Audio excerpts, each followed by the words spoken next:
ሰላም ግባን እናውጣው ተመልሷል። ያማን ግባን እናውጣው ተመልሷል። ግባን እናውጣው። እንዴት ናችሁ? ሳምንቱ እንዴት አለፈ? ሳምንቱ አርሰናል ፈን በጣም አስደሳች ሳምንት ነበረ። ያው እንደተለመደው ብዬ ባልሰክስም ግን ያልጠበቅነውን ግን ደግሞ ያሸንፋል ብለን ያሰብነው ጨዋታ ነበረ። ግን በዚህ ያክል ውጤት ያሸንፋል ብዬ አልጠበቅኩም ነበር እውነቱን ለመናገር።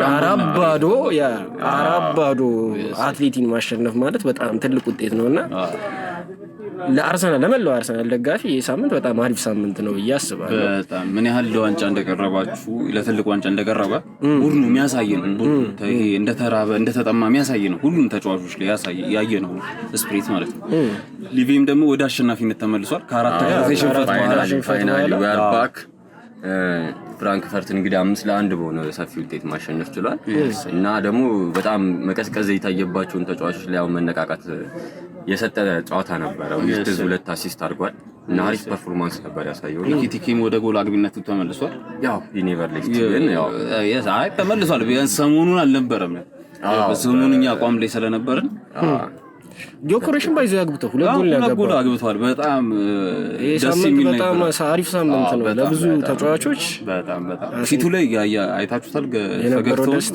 ሁለተኛው ጎል በተለይ ሁለተኛው ጎል እንግዲህ ያው ዛሬ የተመለስነው በፕሪሚየር ሊጎች ጨዋታዎች ነው። አራት ጨዋታዎችን ለመዳሰስ ሙከራ ነገር ላይ የመጀመሪያው ቅዳሜ የሚጫወቱት ሁለት ቡድኖች አሉ። ሊቨርፑል ከብሬንፎርድ እና ዩናይትድ ከብራይተን ነው። እሁድ ላይ ደግሞ ሲቲ ከአስቶን ቪላ አለው። ቀጣይ ደግሞ አርሰናል ከፓላስ አለው። እስቲ እነሱን ጨዋታዎች ለመዳሰስ ዩናይትዱን ጀምር አይደለ? ዩናይትድ ከብራይተን ነው ጨዋታውና በጣም ከባድ ጨዋታ ነው። ያለፉትን 5 ጨዋታዎች ካየን ዩናይትድ ብራይተን እስካሁን አላሸነፈም። በሁሉም ተሸንፏል መሰለኝ። አንድ ጨዋታ ተሸንፏል ከ5 ጨዋታና በጣም ከባድ ነው። እንጃ ብራይተን እንጃ ለብዙ ትላልቅ ቡድኖች በጣም ከባድ እና እንዴት ነው ታዲያ እስቲ በአሁኑ ዩናይትድንስ ምን ያህል ይፈትነዋል ብለህ ታስባለህ? እንደ ዩናይትድ ደጋፊነቴ ባለፉት አመታት ባየኋቸው ነገሮች ከይሄ ሚድ ቴብል ከሚባሉት ቡድኖች ጋር ሲጫወት ቡድኑ በጣም ይቸገራል ካየናቸው። ምክንያቱም ይሄ የመሃል ሜዳ ብልጫ ይወሰድበታል። ምንም መሃል ሜዳ ተጫዋቾቹ ምንም ፒካቸው ላይም ቢሆኑ ምንም ይሄ ብልጫ መወሰዱ ነገር ግዴታ ነው እና ካለፉት ጨዋታዎች ብቻ ዝም ብለን ስናይ የሆነ 3 ጨዋታ ነው ያሸነፈው ከ20 ጨዋታ ይመስለኛል። ከ3 ጨዋታ ነው እነዚህ ሚድ ቴብል ካሉት ያሸነፈው። ከፉልሃም ዲፍሌክሽን ሊቻ ያገባችው ኤቨርተንን ደግሞ በሜዳችን 4-2 ያሸነፍንበት ጨዋታ እና ደግሞ በሊጉ የመጨረሻ ጨዋታ ነው መሰለኝ ከተሳሳትኩኝ አስቶን ቪላ 2-2 ያሸነፍንበት ጨዋታ ነው እና ያን ጨዋታ ነው ከ20 ጨዋታ ማለት ነው 13 ጨዋታ ባቻና በመሸነፍ ያለቀ እና በጣም ስትራግል ያደርጋል እና አሁንም ደግሞ በተለይ ደግሞ ለቀጣዩ አሁን ለዚህኛው ማንቸስተር አሁን ባለፉት 2 ሳምንታት ጥሩ ነገር አሳይቷል። በጣም ጥሩ የሞራል መሻሻል ኮንፊደንሳቸውም ተመልሷል። ጭራሽ ደግሞ አንፊልድ ላይ ሄደን ነው ሳምንት ያሸነፈው እንዳይረሳ ሼባውን ሰጥተናል በአግባቡ እና እሱም ደግሞ ሃይፕ ያደርጋቸዋል ብዬ አስባለሁ። እንግዲህ ነገ ጥሩ ጨዋታ ምን ይመስለኛል እና ይሄ ካለፉት 5 ጨዋታዎች ለየት ያለውን ከብራይተን ጋር ጨዋታ እናያለን ብዬ አስባለሁ። በማንቸስተር በኩል ማለት ነው። ያው ብራይተን እንደምታውቁት ብራይተን ነው። ሲቲንም አሁን ሲቲ ጥሩ ነገር ላይ መጣ እንጂ እኮ እሱን አሸነፈው እኮ ሲቲ ወደ ሙሉ ነገሩ እየተመለሰ ወደ ሪትሙ ራሱ እየመጣ ነበር። ቼላውንም ሰጥቶታል። ቼላውንም ባይዘው ቼላውን እንኳን እንዴ ነው አንዘታቸዋል 3 ነጥብ ይቀበላቸው አይመቸው ባይዘ ዩናይትድ ከሚድ ቴብል ቡድኖች ጋር ሲጫወት ስፔሻሊ ደግሞ ኦልትራፎርድ ላይ ሲጫወት እንዴት እንደሆነ አላውቅም ብዙ ጊዜ ይሸነፋል እና ያሁኑ ላይ ይሸነፋል ብዬ ባልጠብቅም ግን በጣም ይፈተናል ብዬ ጠብቃለሁ። ኦፍ ኮርስ አሁን ያለበት ይሄ ሞራል በጣም መነሳሳታቸው ኤቭሪቲንግ በጣም ነው ደስ የሚለው። ሼሽኮም እያገባ ነው። የኩኛ አቋም እኔ እንጃ አንፊልድ ላይ ያሳዩ አቋም በጣም የሚደንቅ አቋም ነበረ። ኢምቦይሞም በጣም አሪፍ ነበረ። ኢቨን በረኛው በጣም መጠቀስ ያለበት ነው። ማውንት ተከታታይ 2 ጨዋታዎች ላይ በሰንደርላንድ ነበር የተሰለፈው አዲስ በረኛ እና በዚህኛውም ጨዋታ ባንፊልድ ላይ ሬቲንጉ ከ8 በላይ በሁለት ተከታታይ ጨዋታ በመጀመሪያው የሚመራበት መንገድ ላይ ሊትራሊ ማንቸስተር አጥቶ የነበረው ነው የበረኛ እንትን የሚያረካ በረኛ ነው የምላችሁ እንዴ ሁለት ሰማቸውን ይጥራው ያላቀም ብቻ ይሁኑን በጣም አሪፍ ነገር መሻሻሎችን አይተናል በጣም ያሳየን በጣም እኔ እንግዲህ ያን ያህል ስትራግል ያደርጋል ብዬ አላስብም አሁን ከአንፊልድ ላይ አሸንፎ ከመምጣቱም አንፃርና ደግሞ አንፊልድ ላይ ካሳየኝ ነገር አንፃር ዩናይትድ ምክንያቱም አሞሪም የሚፈልገውን ነገር በደንብ ፐርፌክትሊ እስኪያገኝ ድረስ ነው በጣም እንደዛ ስትራግሎች የነበሩትና ከአንፊልድ ጨዋታ ብዙ ነገር ተምሯል በጣም እነዚህ ነገሮች አሁን ላይ መጠቀም ያለባቸውን ተጫዋች ምን አይነት ፖዚሽናል ቦታ ላይ መጠቀም እንዳለበት በደንብ አንደርስታንድ አድርጎ ስለሚመጣ ብራይተንን የበለጠ የማሸነፍ ቻንስ ይኖራል ነው ማሰው ከምን ጊዜውም በላይ እንደገና ባለፈው ያየናቸው ነገሮች አሉ የኤምቦሞና የአማድ ፖዚሽናል አጫወት የሁለቱ ጥምረት ያረጋቸው በጣም የሚገርም ጥምረት ነው እያሳዩ ያሉት እንደገና እና ኤምቦሞና አማድ በቀኝ በኩል ተጣምሮ የሚያሳዩት ነገር በጣም በጣም በቃ የሚያስደንቅ ነበር ስለዚህ ይሄንን ሪትም እያገኘ ከመጣ ቲሙ በተለይ ስፔሻሊ ሚድፊልድ ላይ በሌላኛው በኩል ኩኛ በጣም የሚገርም አቋም ነው ያሳየው አይደል ስለዚህ እነዚህ ሁሉ ተጫዋቾች ምንድነው ቻንስ ክሬት የሚያደርጉ ተጫዋቾች ናቸው አጥቂው ደግሞ ሁላችንም እናውቀው አሁን ላይ በጣም አሪፍ አቋም ላይ ያለው ሴስኮ ነው እና ደግሞ የሴስኮን ፕሮፋይል ታይለንት ፕሮፋይሉን የምናውቀው ነው በጣም በጣም እጅግ በጣም እኔ ለአርሰናል መመኘው ራሱ አጥቂ ነበር የኮሬሽ ከመምጣቱ በፊት ሆነስቲ ባለፈው ይያልሽ ነበር እና ስለዚህ እነዚህ ክሬቲቭ ተጫዋቾች በጣም አሪፍ ፖዚሽናቸውን በደንብ ኮምፎርታብል ሆነው መጫወት ከጀመሩ ሴስኮ የበለጠ ብዙ ፓሶችን የሚያገኝበትና ወደ ጎል ለመቀየር ቻንሱ የሚጨምርበት አይነት ሁኔታ ነው የሚኖረው ማለት ነው ስለዚህ ይሄ ነገር ዩናይትድን አሁን በጣም አሪፍ ሪቲም ላይ እንዲመጣ የሚያደርገው ይመስለኛል እንደገና ደግሞ ጥያቄ ምልክት ሲነሳበት የነበረው ቦታ ተከላካይ ቦታ ነበር ባለፈው ማጉዌር ጎል ከማግባትም አልፎ በጣም አሪፍ ፐርፎርማንስ በጣም አሪፍ ነበር ካለፉት አመታት ዩናይትድ ላይ የመከላከል የመንበጫበጭ ነገር ይታይ ነበር የሆነ ኳሱንም የሆነ ራሳቸው ጋር አርገውት ወዲያው እዛው ተንበጫብጨው የሚሳቱበት ቃሌን ይቀርታል አይልክ ነው ኳልተሳሳትከም እና አሁን ግን የሆነ የልብ እየተሰማቸውና ኮንፊደንሳቸው ያስታውቃል ልክ ኳሱን በያዙበት ቅስፈት የሆነ ያሳያል የሆነ በፊት እንዴ አራው ተላለቁ ስንቴ አስነስቶ አስቀምጠው አሁን ግን የሆነ ከሊቨርፑል ጋር ራሱ እየተጫወቱ በጣም እርጋታቸው የተለየ ነበር እና በሱ ላይ ደግሞ የሆነ መተማመንን እንዲጨምርብህ ያደርጋል የሌለ አሁን በማንቸስተር ዩናይትድ ደጋፊነቴ ብቻ ሳይሆን የሆነ ልክ በኳስም አፍቃሪነቴ የአርሰናል የዘንድሮ መከላከሉ በጣም እያደነቀን ነበር ቴንክ ዩ በጣም ይሄ ግልጽ ነው እስካሁን 3 ጎል ብቻ ነው የተቆጠረባቸው ምናምን ነገር ግን ልክ በማንቸስተር በኩል ደግሞ ይሄ ነገር እየመጣ ይመስለኛል ስለ እነሱ ላይ ደርሷል አይደለም እያልኩኝ ነው ግን የሆነ ኮንፊደንስ እየተሰማን ቢያንስ በዚህ ሁለት ጨዋታዎች እንኳን ባየናቸው ነገሮች በጣም ጥሩ መሻሻል አይተናል አሁን ኤክስጂዎቹ ነበር የሚያሰገው ኤክስጂ በጣም አለው ዩናይትድ በደንብ አለው አንደኛ ነው እስኮም ኤክስጂ ግን አሁን ይሄ ጎሉን ነገር ያገኘዋል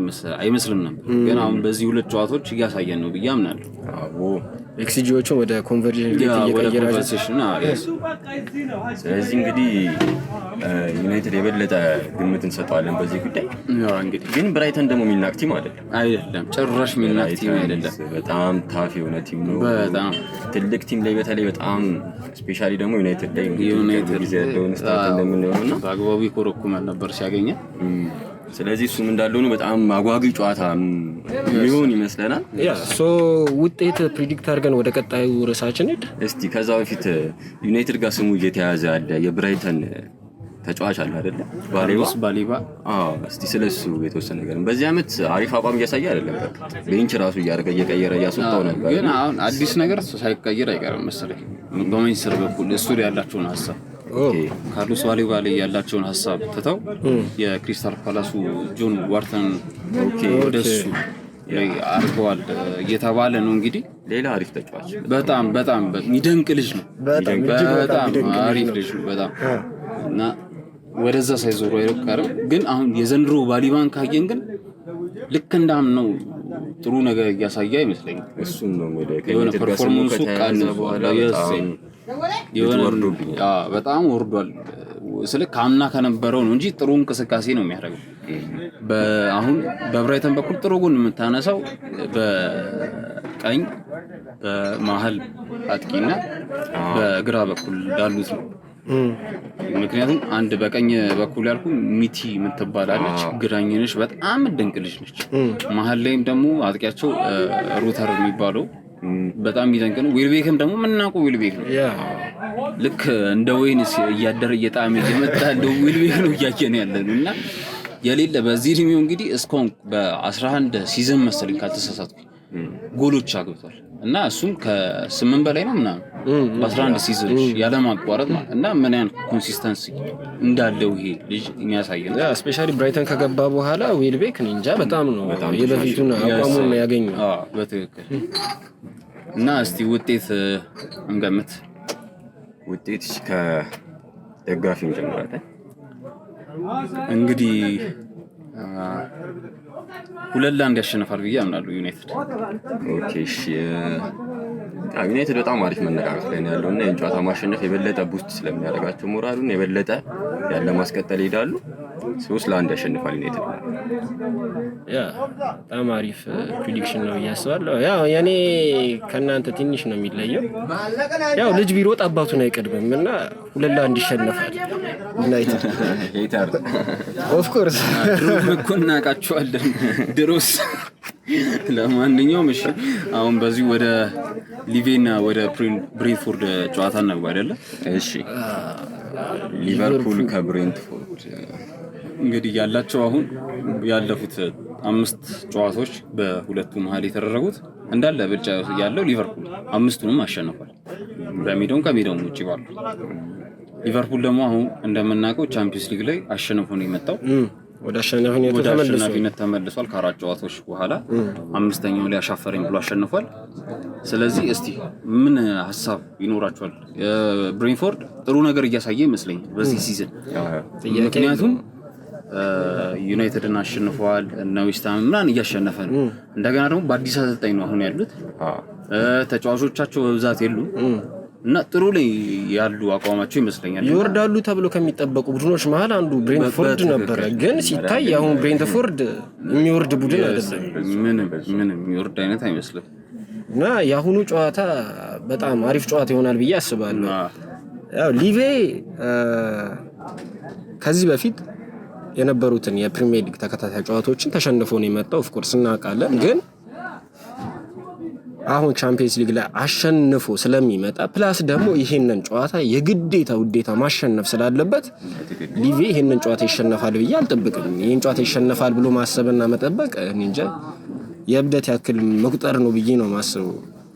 ያ ግን እግር ኳስ ላይ ደግሞ አሁን የምንጠብቃቸው ነገሮች ይሆኑ አይደሉም ሌትሊና ይካን ኔቨር ነው። ግን ሊቨርፑል አሁን ላይ እንደ ቲም እስቲ ስለ ሊቨርፑል እናወራ። ከባለፈውም ጨዋታ ከሻምፒዮንስ ሊግም ጨዋታ እንደገና ከዩናይትድም ጨዋታ ሽንፈት አንዳንድ የተረዳናቸው ነገሮች አሉ አይደል? የዘንድሮ የተጫዋቾች አቋም ላይና ሊቨርፑል በጣም የሚገርም ስኳድና የሚገራርም ተጫዋች የሰበሰበ ቲም ነው። ጥያቄ የለው፣ ይሄ ግልጽ ጥያቄ የለው። እንደዚህ አይነት መሀል ላይ ያሉ ምንድነው አለመረጋጋቶች ሊመጡ የቻሉበት ምክንያት ራሱ ግልጽ አይደለም። እኔ ሞስትሊ የአርኔ ስሎት አዲሶቹን ተጫዋቾች በደንብ ተረድቶ ለነሱ የሚያስፈልገውን ነገር ታክቲካል ፖዚሽናቸውን በስርዓት ቢያቅና በዛ ቦታቸው ቢያጫውታቸው በስርዓት እንዲጣመሩ ቢያደርጋቸው ቢያዋህዳቸው የሊቨርፑል ስኳድ እንጃ በዓለማችን ላይ ካሉ ቤስት ከሚባሉ ስኳዶች መሀል አንደኛ ብዬ ልጠራው የምችለው ስኳድ ነው። ደግሞ ብዙ ተጫዋች አሪፍ ተጫዋች ሰብስበው እኮ እስከዛሬ ብዙ ያልተሳካላቸው ቲሞች አይተናል። አምና ማድሪድን መጥራት እንችላለን። ቼልሲ አምና በጣም የምናየው ቼልሲ አለ እና በጣም በቃ ብዙ ነገር ይፈጥራል ብለን ስንጠብቅ ምንም የማይፈጥረው ቼልሲ አለ። ይሄኛው ሊቨርፑል ግን እንደዛ አይደለም። ይሄ ሊቨርፑል ከዛ የሚለየው ምንድነው? ተጫዋቾቹ በደንብ ፐርፎርም ያደርጋሉ። ተጫዋቹ እንደ ተጫዋች ስታየው በቃ ይሄ እኮ ምናምን ትላለህ፣ ግን እንደ ቲም ደግሞ ያ ውጤት ግን እንደ ቲም ይቀርባል ማለት ነው። እና ምንድነው ችግሩ ስል ለዛ ነው አርኔስቶስ ላይ ጥያቄ ምልክት እንዳነሳ እያረገኝ ያለው ነገር ያ ነው። እድል መስጠት ላለባቸው ተጫዋቾች እየሰጠ አይደለም። አሪፍ ፐርፎርማንስ እያሳዩ ያሉኑ ተጫዋቾችን ደግሞ ዝም ብሎ እያጫወተ ነው። ለምሳሌ መሐመድ ሳላ በዚህ ዓመት ምንም አቋሙ ላይ አይደለም። ሳላ በጣም አስደንጋጭ ሁኔታ ላይ ያለው ዘንድሮ እኔ ጭራሽ እንደዚህ ይሆናል ብዬ አልጠበቅኩትም ነበር። ስፔሻሊ አምና ካሳየን ፐርፎርማንስ አንፃር አምና ራሱ እንደዛ ይሆናል ብሎ የጠበቀ የለም ነበር። ለምን እድሜው ምናምን አይተ ነው ማለት ነው። ግን አምና እንደዛ አይነት ፐርፎርማንስ አሳይቶን ዘንድሮ ይህን ሁላ ተጫዋቾች ኦልሞስት ግማሽ ቢሊዮን ይሆናል ሊቨርፑል በዚህ ሰመር ያወጣውና ይህን ሁላ ተጫዋች አምጥቶለት ቲሙ እንደዚህ አጠናክሮት ሳላ ምን አይነቱን ሳላ ልናየው ነው ስንል ጭራሽ ወርዶ ስናገኘው እኔ እንጃ በጣም ነው የከበደኝ። እኔ የምር ሳላ ነው እስክል ድረስ ማለት ነው። ኤኒዌይስ የሳላ አቋም ሊመለስ ይችላል ላይመለስም ይችላል። እሱ በጊዜ ሂደት የምናየው ነገር ነው። ግን ሳላም ቤንች አድርጎ ነበር የጀመረው ከሊቨርፑል እና ሳላም ቤንች አድርጎ ሲጀምር በጣም አሪፍ ነገር ነው ያየነው። ተጫዋቾቹ መካከል የነበረው ላይክ የሳላ አሪፍ አለመሆን ብቻ ሳይሆን ሳላ ኢጎ አለበት አይደል? ኳሶቹን በቃ ላይ በሱ ዳይሬክሽን እንዲሄድ የሚፈልግባቸውና ኳሶቹን ደግሞ ሰልፊሽ የሚጠቀምባቸው ወዮች አንዳንዴ ለቲምሜቶች ፐርፎርማንሳቸውን በደንብ እንዳያሳዩ የሚገታቸው ነገር አለ። ስፔሻሊ አሁን እንደ ዊርትዝ ያሉ ተጫዋቾች ዊርትዝ በጣም ፕሌይሜከር ነው። ፕሌይሜከር ደግሞ ኳሶችን በመስመሮች መሀል እየተቀባበለ አንድ ሁለት ፓስ እየደገምከው ምናምን አይነት መጫወት የሚፈልግ ተጫዋች ነው። ያንን ነገር ግን ከነሳላ ጋር እያገኘው አይደለም። አንድ ኳስ ሰጥቶ ዊርትዝ ፖዚሽናል ፕሌዩ በጣም ፐርፌክት በቃ ላይ ኢዝ ጂኒየስ ቦታ የሚይዝባቸው መንገድ ተከላካዮችን የሚያስከፍትበት መንገድ ስቲል አሁንም በዚህ ዓመት ሊቨርፑል ቤት አሪፍ ፐርፎርም አራረገም በምንላቸው ጨዋታዎች ራሱ የዊርትዝ እንቅስቃሴ ብናይ ሂዝ ሙቭመንት ኢዝ በጣም ዋን ኦፍ ዘ ቤስት። ግን የነዛ ሙቭመንቶች የሚሰሩት ሌሎች ቲምሜቶች ከሱ ጋር ተዋህደው እሱ የሚያስከፍትላቸውን ስፔስ መጠቀም እንደገና ደግሞ ወደ ውጤት የሚቀየረው ኳሶችን ደግመውት ቀጣይ ደግሞ የሱን ክሬቲቪቲ እንዲጠቀምበት አሪፍ ቦታ ላይ ፋይናል ሰርድ የሆኑ ቦታዎች ላይ ኳስን ቢሰጡት ነበር። ግን እነሳላ ደግሞ በጣም ኢጎ ያለባቸው ተጫዋች ናቸው። እኔ ማድረግ ይችላሉ ስለሚል እነዛን ኳሶች መሞከር የሌለባቸውን ኳሶች ይሞክራል ወይም ደግሞ ለዊርትዝ አይሰጠውም ወይ ብዙ በእነዚህ አይነት ምክንያቶች ኳሶች ይበላሻሉ። የትናንቱ የቻምፒየንስ ሊግ ጨዋታ ከበቂ በላይ መልስ ነው። ባለቀ ሰዓት ለዊርትዝ ማቀበል እየተገባው ለራሱ ሞክሮ የሳተው ኳስ በጣም የሚያናድና የሚያበሽቅ ነው። ግን ያው ከሳላ የምንጠብቀው ነገር ነው። ሰልፊሽ ነው እናውቀዋለን። አጥቂ ስትሆን ደግሞ የምታገባ ሰው ከሆንክ ደግሞ ሁሌም ሰልፊሽ መሆን አለብህና እሱን ደግሞ ትረዳዋለህ። እና ከዛ አንፃር አንዳንዴም ኮምፕሮማይዝ አድርገህ ታልፈዋለህ። ግን ሰምታይምስ ኦቨር የሚወጣበት ጊዜ አለ። ትዝ ይለናል ከማኒ ጋር ተጣልቶ የወጣበት ጊዜ። በትክክል የሳላ ሰልፊሽነት ማለት ሁሌ ሰልፊሽ ነው የምትለው አይነት ተጫዋች አይደለም። ባይዘው ሳላ አቋሙ በጣም ፒክ ላይ በሚነካበት ሰዓት በጣም ብዙ ኳሶችን የሚያቀብልና ብዙ አሲስት የሚያደርግ ተጫዋች ነው። ብዙ አሁን አምናም ፕሌይሜከር አዋርድ እሱ ነው የበላው ብዙ አሲስት በማድረግ። ግን አቋሙ በሚወርድበት ሰዓት ግን ሰልፊሽነቱ በጣም ይጨምራል። በተለይ ጎሎችን እንደዚህ የጎል ድራውት ላይ በሚሆኑበት ሰዓት ጎሎችን ማግባት አለብኝ በሚልበት ሰዓት አሁን የትናንቱ ላይ ወደ ጎል አግቢነት የመመለስ ካለው እንትን የተነሳ ነው። ግን ደግሞ ከሱ በላይ ደግሞ ለዊርትዝ ነበር ያ ጎል የበለጠ የሚያስፈልገው። በጣም እጅግ ሳላም ያን ኳስ በማቀበሉ እሱም ላይ ብዙ አፕሪሺዬሽን ይኖረው ነበር። ግን ያው ሰልፊሽነቱ ወርዶ ያን ኳስ ሞክሮታል። ኤኒዌይስ ሳላን ቤንች አድርጎ ቢጀምር አሁንም ያለ ጥርጥር በጣም አሪፍ ነገር የሚያሳየን ይመስለኛል።